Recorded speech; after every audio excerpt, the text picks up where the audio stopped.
This time Kolkata Bangla চলচ্চিত্রের উদীয়মান একজন তারকা হলেন সুস্মিতা চ্যাটার্জি। কেননা এই তারকা তার অল্পদিনের কেরিয়ারে বেশ কিছু চলচ্চিত্রে অভিনয় করেন, সেখানে অবশ্য তার অভিনয় তার অনুরাগীদের কাছে ভালো লাগে। ঠিক এই জন্য বর্তমানে দর্শকদের কাছে দর্শকপ্রিয়তা অর্জন করেন এই তারকা। মোরবার মানুষ সিনেমাতে এই তারকাকে সর্বশেষ অভিনয় করতে দেখা যায়, সেখানে অবশ্য জিতের বিপরীত অভিনয় করেন এই তারকা। মূলত চলচ্চিত্রটিতে তার অভিনয় তার অনুরাগীদের কাছে ভালো লাগে, ঠিক এই জন্য বর্তমানে আলোচনায় আছেন এই তারকা। যদিও এর আগে জিতের সঙ্গে চিঙ্গিস চলচ্চিত্রে অভিনয় করেছিলেন এই সুন্দরী, সেখানে অবশ্য তার অভিনয় তার অনুরাগীদের কাছে ভালো লেগেছিল। সুতরাং এই জন্য বর্তমানে এই তারকা দর্শকদের মাঝে দর্শকপ্রিয়তা অর্জন করেন। পায়দুয়ে টলিগঞ্জের এই সুন্দরীকে বর্তমানে সোশ্যাল মিডিয়ায় সক্রিয় দেখা যায়, সেখানে অবশ্য এই তারকা তার প্রতিদিনের আপডেট শেয়ার করেন। মোরবার মাঝে মাঝে খোলামেলা পোশাকের ছবিও শেয়ার করেন, ঠিক এই জন্য অবশ্য আলোচনায় থাকেন এই তারকা।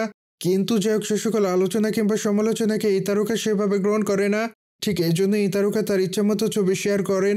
মোরোভার এই তারকা বর্তমানে তার সোশ্যাল মিডিয়া হ্যান্ডেলে বেশ কিছু ছবি আপলোড করেন, সেখানে অবশ্য তাকে কালো শাড়িতে দেখা যায়। যদিও বাঁধা চুল হালকা মেকআপে তাকে দেখতে অনেকটা সুন্দরী লাগে, ঠিক এজন্য বর্তমানে তার রূপের প্রতি কুপোকাত অনেকে।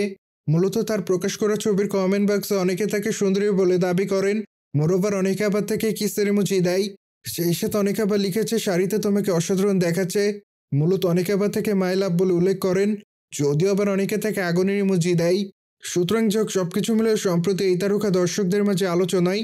পায়দুয়ে 2011 সালে প্রেম টেম চলচ্চিত্রের মাধ্যমে তিনি চলচ্চিত্র অঙ্গনে প্রবেশ করেন। ঠিক এরপর অবশ্য এই তারকা বেশ কিছু চলচ্চিত্রে অভিনয় করেন, সেখানে অবশ্য তার অভিনয় তার অনুরাগীদের কাছে ভালো লাগে। মূলত এই জন্য বর্তমানে এই তারকা দর্শকদের মাঝে আলোচনায়।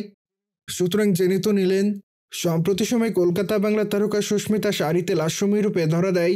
মোরওভার এই বিষয়টি নিয়ে যদি আপনাদের কোনো মতামত থাকে, তাহলে অবশ্যই আমাদের কমেন্ট বক্সে জানাতে ভুলবেন না। সেই সাথে অবশ্য চ্যানেলটিকে সাবস্ক্রাইব করে আমাদের সাথেই থাকুন আপকামিং আপডেট জানার জন্য।